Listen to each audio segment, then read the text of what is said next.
राम नाम का एक गरीब किसान रहता था। उसका जीवन साधारण था। मिट्टी के घर में बीवी गौरी, दो बच्चे बिट्टू और पिंकी और दो बैल जिनके सहारे वह खेती करता।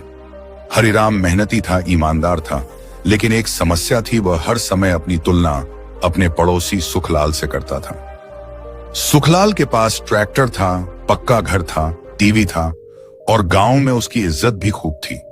हरिराम जब भी अपने घर में बैठता उसे लगता जैसे उसकी जिंदगी में कुछ अधूरा है।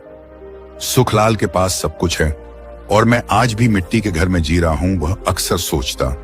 गौरी समझाती, हरिराम तुम्हारे पास जो है उसमें संतोष करो। हमारे बच्चे खुश हैं, पेट भर खाना है, इससे ज्यादा और क्या चाहिए। लेकिन हरिराम के कानों में सिर्फ एक ही आवाज गूंजती, सुखलाल के पास ज्यादा क्यों है। एक दिन गांव में एक छोटा सा मेला लगा। सुखलाल ने अपने बच्चों के लिए साइकिल और खिलौने खरीदे। हरिराम के बेटे बिट्टू ने भी वही साइकिल देखी और पिता से मांग ली। हरिराम ने जेब टटोली, कुल जमा 120 रुपए थे। बिट्टू उदास हो गया। घर लौटकर वह बोला, बाबा क्या मैं कभी साइकिल नहीं चला पाऊंगा। हरिराम के दिल में चुभ गया। उस रात वह चुपचाप बाहर बैठा रहा, आसमान की तरफ देखता रहा और बस यही सोचता रहा, काश मैं सुखलाल की तरह अमीर होता। अगले दिन से हरिराम का व्यवहार बदल गया। वह बैल की जगह खेतों में खुद ज्यादा मेहनत करने लगा, मजदूरी भी पकड़ ली और दिन रात एक कर दिया।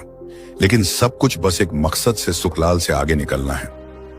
वह यह भूल गया कि उसका शरीर अब थक चुका है, परिवार को समय देना भी जरूरी है। गौरी ने कई बार टोका, तुम खुद को मार लोगे हरिराम, ये तुलना तुम्हें खत्म कर देगी। लेकिन वह नहीं रुका। ज्यादा काम और तनाव की वजह से हरिराम को एक दिन खेत में ही चक्कर आ गया और वह गिर पड़ा। गांव वालों ने उठाया और घर पहुंचाया। डॉक्टर ने कहा, इसका शरीर थक चुका है, उसे आराम की सख्त जरूरत है। अब कमाई रुक गई, बच्चों की पढ़ाई छूट गई। गौरी ने आस पड़ोस में काम पकड़ लिया, पर इतना काफी नहीं था। सुखलाल ने मदद का हाथ बढ़ाया, पर हरिराम ने मना कर दिया। मैं तुम्हारी दया नहीं चाहता, उसने गुस्से में कहा। अब हरिराम और भी टूट चुका था, अंदर से भी और बाहर से भी। एक शाम हरिराम गांव के बाहर एक पेड़ के नीचे बैठा था, थका टूटा और पछताया हुआ। तभी वहां से एक बूढ़ा साधु गुजरा। उसने हरिराम से पूछा, बेटा इतना दुखी क्यों लग रहा है।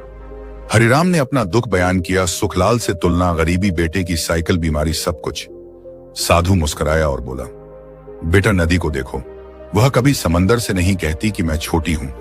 फूल कभी कांटे से नहीं कहता कि मैं बेहतर हूं। हर चीज की अपनी जगह, अपना समय और अपना उद्देश्य होता है।